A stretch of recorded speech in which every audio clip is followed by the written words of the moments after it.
आप एक कल्पना करें, आप किसी मेले में घूमने गए, एक मैदान है, वहाँ पे मेला लगा है, कोई फेस्टिवल सेलिब्रेट कर रहे सारे लोग, और उस मेले में हज़ारों की संख्या में लोग आए हुए हैं।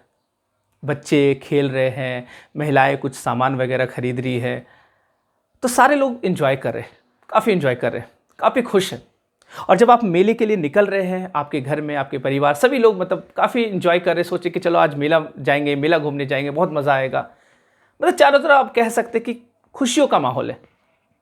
और उसी मैदान में आप ये देख रहे हैं कि कुछ लोग शांतिपूर्वक आंदोलन कर रहे हैं, और ये आंदोलन जो ये सरकार के खिलाफ है, उनका कुछ डिमांड है सरकार से, तो आराम से वो वहाँ पे आंदोलन कर रहे हैं।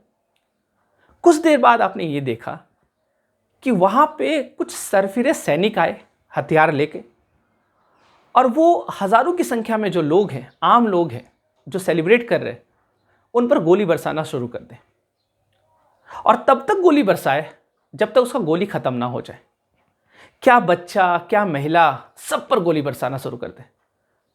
वो मैदान जहाँ पे खुशियों की बारिश हो रही थी, अचानक से खून की बारिश होने लगी।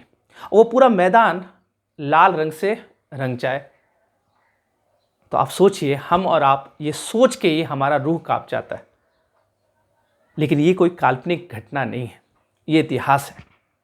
और ये इतिहास, ये जो काला दिन है, ये आज ही के तारीख में ये दिन गुजरा था। और आज जो तारीख है 13 अप्रैल, और आज ही के दिन 1919 में ये घटना घटा था, जो कि अंग्रेज़ सत्ता का, एक क्रूर सत्ता का, एक बर्बर सरकार का बर्बरता को दिखाया गया। वो अपने पेश किया कि हम देखो कितने बर्बर हैं। और ये घटना जो है, इसी को हम कहते हैं जलियांवाला बाग हत्याकांड, ये जलियांवाला बाग मैसेकर है। तो आप आज इस वीडियो में हम देखेंगे कि ये जलियांवाला बाग हत्याकांड क्यों हुआ था, इसका बैकग्राउंड क्या है, कौन जनरल डायर थे और कौन डायर, क्या इनका उच्चारण होगा। यहाँ पे भी बहुत लोगों को कन्फ्यूज़न होता है, किसने गोली चलवाई थी, क्योंकि दो डायर है ना, नाम अमूमन आप पढ़ते हैं। तो कन्फ्यूज़न भी हम लोग दूर करेंगे। साथ ही साथ देखेंगे कि उधम सिंह कौन था, क्योंकि इस घटना के बाद ना जाने कितने हज़ारों की संख्या में उधम सिंह पैदा हुए। और समझना, ये जो घटना था, ये हमारे क्रांतिकारी जितने थे, उनके मन में ये द्वेष, या फिर सिर्फ क्रांतिकारी नहीं, हर भारतीय के मन में ये द्वेष आ चुका था कि नहीं, ये सरकार बर्बर सरकार है, इस सरकार से हम कोई अपेक्षा नहीं कर सकते। तो थोड़ा हम लोग जलियांवाला बाग जो हत्याकांड हुआ था उस पर बात करते हैं, क्योंकि आज 13 अप्रैल है और हमें और आपको अपना इतिहास नहीं भूलना चाहिए। इतिहास से सबक लेना चाहिए कि आप किसी भी बाहरी ताकत पर इस तरह यकीन नहीं कर सकते। तो ये जो घटना हुआ था वो हुआ था 13 अप्रैल, 13 अप्रैल 1919, जलियांवाला बाग हत्याकांड। बैसाखी का दिन था, जैसा कि मैंने आपको बताया कि मेला लगा हुआ था इस बाग में, यहाँ पे लोग सेलिब्रेट करने आए थे। जो मैंने आपको स्टार्टिंग में कहानी बताया, वही कहानी दरअसल जलियांवाला बाग का कहानी। तो सबसे पहले समझते कि आखिर क्या हुआ था कि 13 अप्रैल को गोली बरसाने लगा वहाँ पे सैनिक लोग आकर। वजह क्या था, इसका बैकग्राउंड क्या है, तो इस पृष्ठभूमि को थोड़ा आप समझने का कोशिश कीजिए। तो पृष्ठभूमि ये है कि आपको पता है कि 1914 में, 1914 में फर्स्ट वर्ल्ड वॉर शुरू होता है, प्रथम विश्व युद्ध शुरू हो जाता है। और जब प्रथम विश्व युद्ध शुरू होता है तो बहुत सारे क्रांतिकारी ऐसे थे जिन्हें लगा कि यही सही समय है अंग्रेज़ को यहाँ से भगाने का, क्योंकि अंग्रेज़ बिजी है वर्ल्ड वॉर में और यहाँ पे उसका ध्यान उधर ही ज़्यादा है, विश्व युद्ध में है। हम उसको यहाँ पे, वो कहीं ना कहीं अभी कमज़ोर है, क्योंकि उसका ताकत क्या हो जाएगा, बढ़ जाएगा, और हम कहीं ना कहीं अंग्रेज़ पे यहाँ पे क्या कर सकते हैं, अटैक कर सकते हैं। और ये क्रांतिकारी गतिविधि बंगाल में, पंजाब में, इवन इंडिया में ही नहीं, इंडिया के बाहर भी, जैसे सैन फ्रांसिस्को अमेरिका में, आपने गदर पार्टी का नाम सुना होगा, जो एक क्रांतिकारी संगठन था, लाला हरदयाल उनके संस्थापक थे। वो अमेरिका से प्रयास कर रहे थे कि हम भारत को कैसे आज़ाद दिलाएं। तो आप समझना, भारत की आज़ादी में सिर्फ इंडिया में रह रहे लोग नहीं, वो इंडियंस जो इंडिया के बाहर भी रह रहे थे, वो भी प्रयास कर रहे थे कि हम भारत को कैसे आज़ाद दिलवाएं। तो आज़ादी के लिए सभी लोग काफ़ी प्रयास कर रहे थे और क्रांतिकारी गतिविधि लगातार बढ़ते जा रहा था। अंग्रेज़ को ये लगा, क्योंकि एक बात ध्यान रखिएगा, ब्रिटिश जो है वो लगभग ऑल ओवर वर्ल्ड पे शासन किया है, बड़ा बड़ा जगह पे अमेरिका में शासन किया है, ऑस्ट्रेलिया तक को नहीं छोड़ा, साउदर्न हेमिस्फेयर में, अफ्रीका को तो है ना, और हम लोग का तो खैर कहना ही नहीं है। सोने की चिड़िया हम लोग बोलते थे इंडिया को, सोने की चिड़िया को तांबा का चिड़िया बना दिया, तो हम लोग के साथ तो कहना ही नहीं है ना। तो आप समझना कि अंग्रेज़ को पता था कि हुकूमत कैसे किया जाता है, कहाँ पे कौन सा रवैया अपनाना, कहाँ पे क्रूर रवैया अपनाना, कहाँ पे नर्म रहना, उसको ये बात पता था। और यही चीज़ उसको ये लगा कि क्रांतिकारी गतिविधि को अगर रोका नहीं जाए तो ये इतना आगे बढ़ जाएगा कि हम लोग को रोकना बड़ा मुश्किल हो जाएगा, एक समय ऐसा आएगा कि हमको यहाँ से जाना पड़ेगा। तो उस क्रांतिकारी गतिविधि को रोकने के लिए उसने एक कमेटी बनाया, और उस कमेटी का जो अध्यक्ष था उसका नाम था सर सिडनी रॉलेट। और सर सिडनी रॉलेट ने एक सुझाव दिया अंग्रेज़ को, और उसी के सुझाव को एक एक्ट में पास किया गया, एक विधेयक लाया गया, एक बिल लाया गया, उसको एक्ट बनाया गया। और उस एक्ट को फेमस लैंग्वेज में हम लोग कहते हैं रॉलेट एक्ट। क्या कहते हैं? Rowlatt act. लेकिन रॉलेट एक्ट का कुछ और नाम था, ये भी आपको नाम पता होना चाहिए। ये एक प्रिवेंटिव डिटेंशन एक्ट था। तो आप ये पहले ध्यान रखिएगा, रॉलेट एक्ट का ओरिजिनल नाम क्या था। रॉलेट एक्ट तो बड़ा प्रसिद्ध नाम था, तो रॉलेट एक्ट का ओरिजिनल नाम क्या था, इसको आप पहले ध्यान रखिएगा। उसका नाम था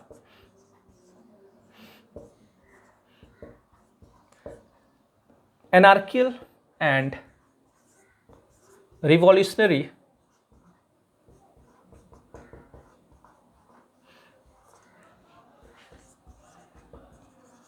क्राइम्स एक्ट 1919।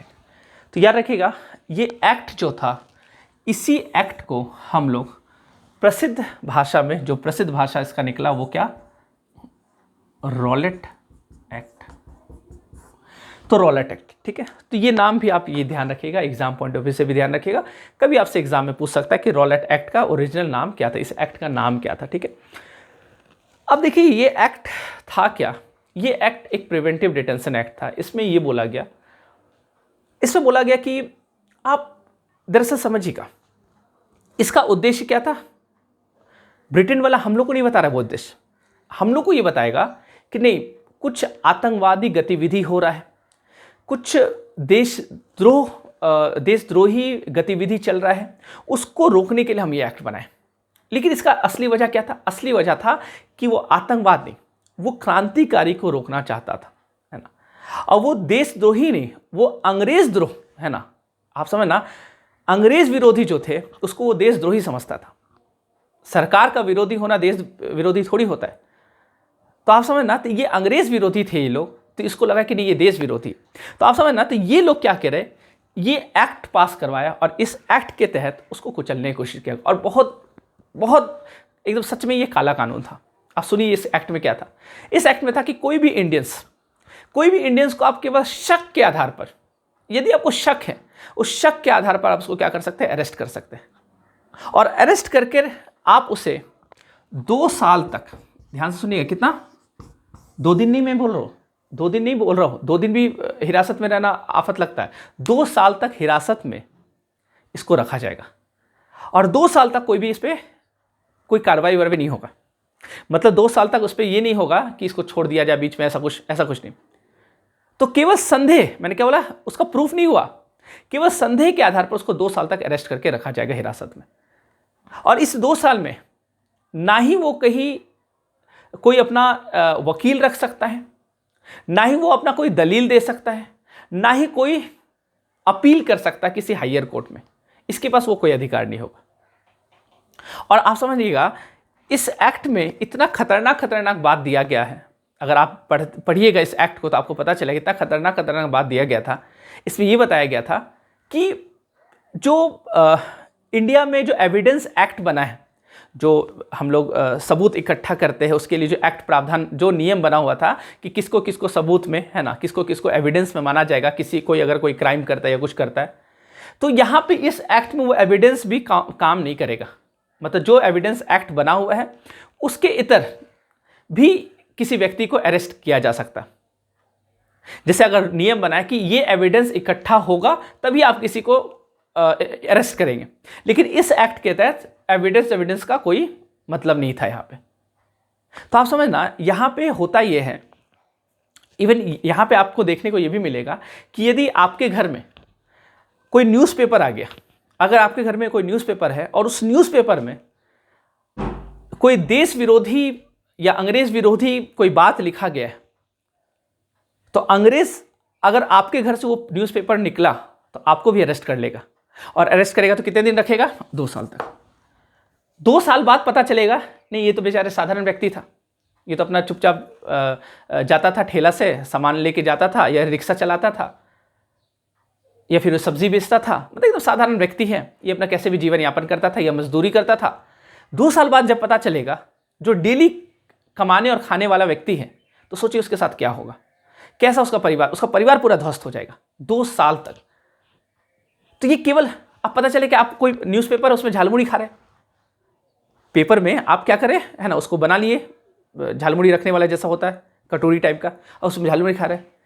अब वहीं पे पता चले पेपर में वो बात लिखा हुआ है कि अंग्रेज़ को हटाना है ना, देश को आज़ाद कराना, ये बात कहीं पे दिख गया, कोई अंग्रेज़ आपको देखा, बोले अरे ये कागज़ कहाँ से आया इसके बाद। अब तो आप कहीं दुकानों से कहीं खरीदे, कोई ठेला वाला से कहीं खरीद लिए झालमुड़ी, अब आपको पकड़ के ले जाएगा, बोले अरे हमको क्या पता, हम तो इधर उधर घूमते रहते हैं, हम तो अपने है ना कोई काम करनी है, कोई काम ही नहीं करते, ये सब कहाँ हम सोच लेंगे। बोले वो सब कुछ नहीं, तुमको जाना पड़ेगा अंदर, तुम कैसे ये पेपर रखा, इसका मतलब तुम भी इसमें कुछ मिला हुआ है। तो आप समझ, इस तरह का कोई कानून होता है कहीं।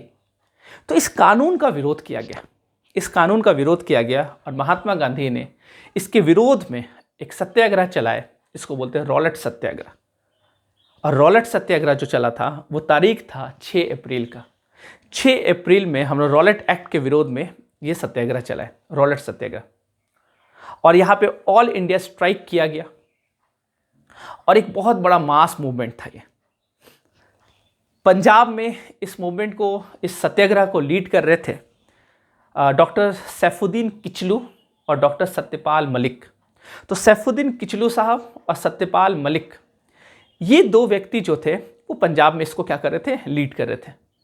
अब होता क्या है कि अंग्रेज़ को लगा कि बात बहुत आगे ना बढ़ जाए, तो गांधी जी को तो अरेस्ट कर लिया गया, साथ ही साथ सैफुद्दीन किचलू को, सत्यपाल मलिक को अरेस्ट कर लिया गया। और जब अरेस्ट कर लिया जाता है उन लोग को, तो उनके अरेस्ट के विरोध में जलियांवाला बाग में लोग इकट्ठा हुए थे। और लोग जब इकट्ठा हुए, क्योंकि एक तो वो एक कारण था, और एक भी कारण था कि इस बीच में 6 अप्रैल से 13 अप्रैल के बीच में बहुत सारा ऐसा भी घटना घटा था, जो कि जैसे एक घटना ऐसा घटा था जहाँ पे कुछ एक महिला थी, वो स्कूल चलाती थी, तो जो इंडियंस लोग थे है ना, जो आंदोलन कर रहे थे, जो सत्याग्रही थे, तो वो लोग क्या करेंगे, तो वो चूँकि ईसाई मिशनरी चलाती थी, तो कुछ लोग उस पर अटैक करने के लिए गए। तो जब अटैक करने के लिए उस पर गए, उस महिला पे, तो इंडियंस लोगों ने ही उसकी जान बचाई। जो भी बच्चे थे, बच्चे के पेरेंट्स वगैरह थे, सारे लोग ने मिलकर उसकी जान बचाई, उसको सेफली पहुंचा दिया गया। अब इस घटना की वजह से अंग्रेज़ ने क्या किया कि जो लोग ऐसा किया था, मतलब जिस जगह पे ये घटना हुआ था, उस जगह पे क्या हुआ, लोगों को ज़मीन में बोला गया कि तुम है ना अपना नाक रगड़ रगड़ के चलो, तुमको ये करना पड़ेगा। और इस तरह का बर्बरता अंग्रेज़ों ने किया आम लोगों के साथ। वो तो इस तरह का बहुत सारा घटना हो चुका था। तो इसी के विरोध में जलियांवाला बाग में 13 अप्रैल को लोग वहाँ इकट्ठा हुए, और उनका मेन डिमांड ये था कि सैफुद्दीन किचलू को और सत्यपाल मलिक को क्या किया जाए, छोड़ा जाए। वो हमारे नेता है, वो हमारे लीडर है, उसको छोड़ा जाए। और अंग्रेज़ को लगता था अगर इसको छोड़ देंगे तो बात, क्योंकि बहुत बड़े लीडर थे पंजाब के, तो वो बहुत आगे बात चला जाएगा। अब देखिए यहाँ पे आपको 2 चीज़ समझना है। 2 नाम यहाँ पे इंपॉर्टेंट है। ये जो घटना हुआ था इसमें 2 नाम इंपॉर्टेंट है। एक नाम है जनरल आर डायर, जिसका फुल फॉर्म होता है रेजिनाल्ड डायर। तो जनरल आर डायर या जनरल रेजिनाल्ड डायर, ठीक है। अब समझना, ये जो रेजिनाल्ड डायर था, ये कौन था? एक तो ये नाम, और एक नाम आप देखिएगा, उसका नाम था माइकल।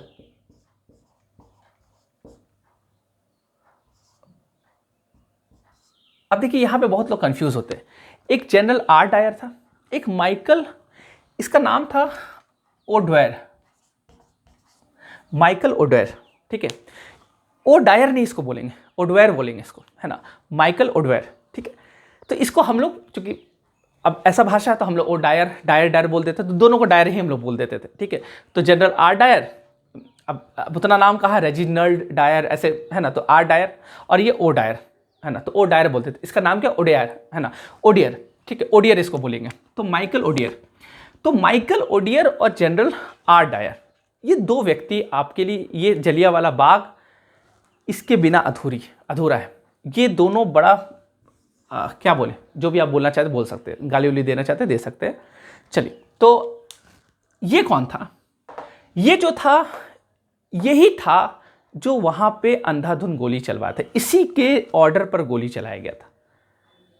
तो आप समझना, तो ये जो जनरल आर डायर था, तो ये यही अधिकारी था सेना का, ब्रिगेडियर था ये, और इसी के ऑर्डर पर इसने बोला गोली चलाओ, सारे लोगों ने गोली चला दी।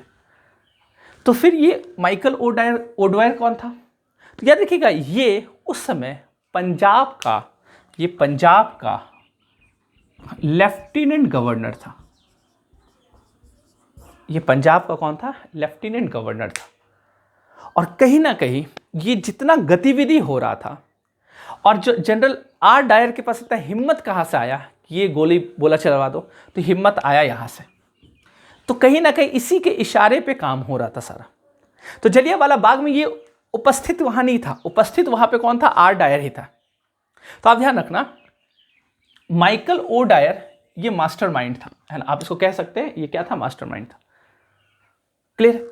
अब देखिएगा, जब ये अंधाधुंध गोली चलवाया, ये सब चीज़ घटना हुआ, तो जैसा कि मैंने आपको बताया कि अकॉर्डिंग टू अंग्रेज़ के अनुसार कि कुछ लोग, लगभग 379 के आसपास उसने बताया कि इतने लोग मरे।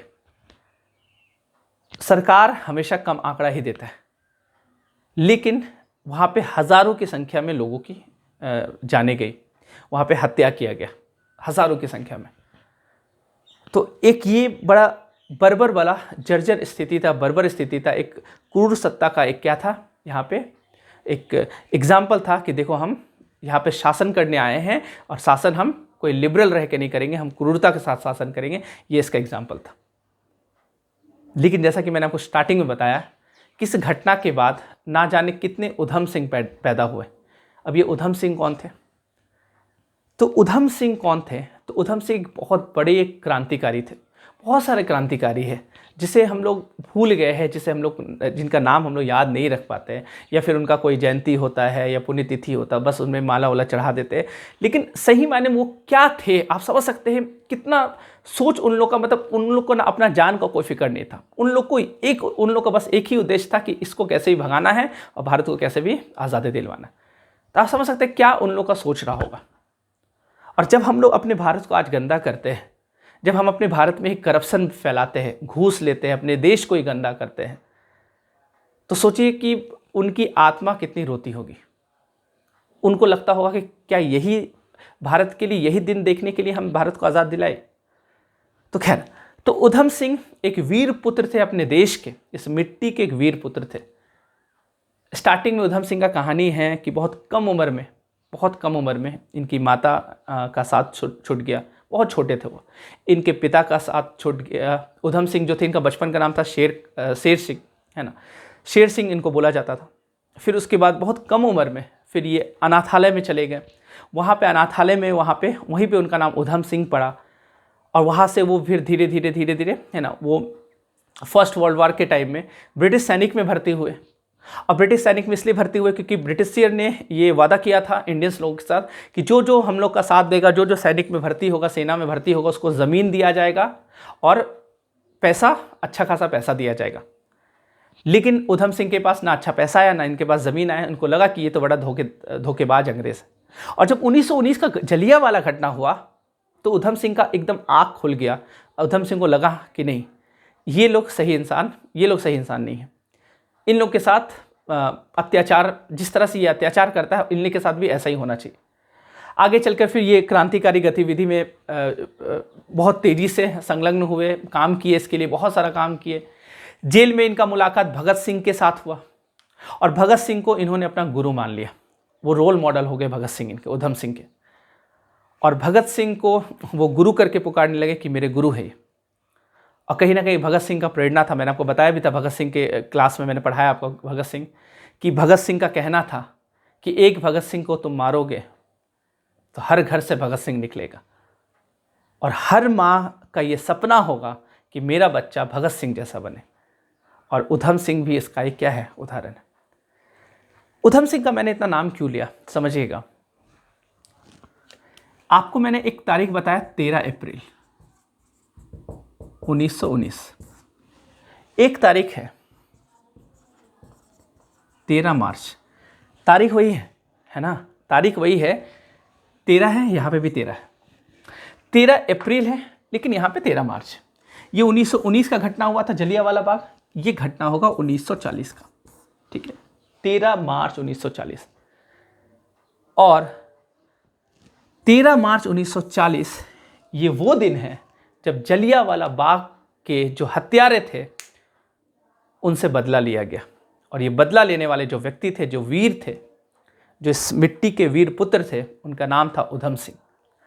और उधम सिंह ने ये बदला लिया था, और उधम सिंह ने माइकल ओडवायर को गोली मारकर इसकी हत्या कर दी।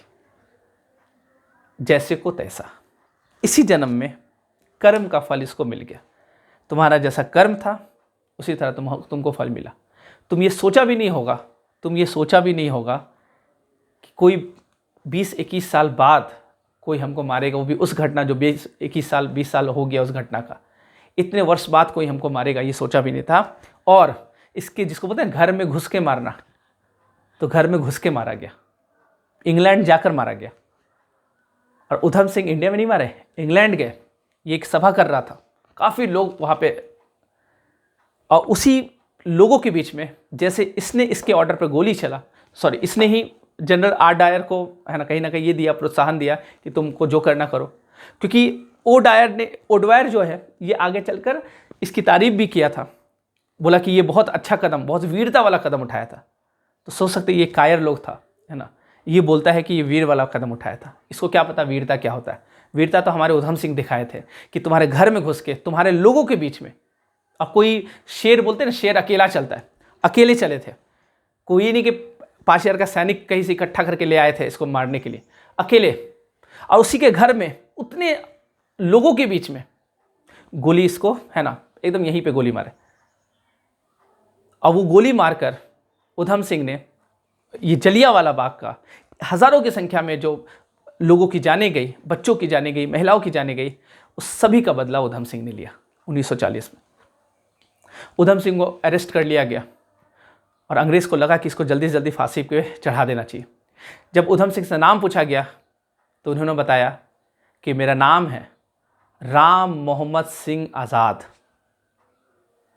तो आप समझ सकते हैं, ये कहीं ना कहीं ये जो विविधता था भारत का, इसको ये रिप्रेजेंट कर रहे थे कि कोई एक नाम नहीं है, इस उधम सिंह में बहुत कुछ छिपा हुआ। तो ये था जलियांवाला बाग हत्याकांड। इसकी जितनी निंदा की जाए उतनी कम है। मिलते हैं हम लोग अगले क्लास में। आज के लिए इतना ही, धन्यवाद।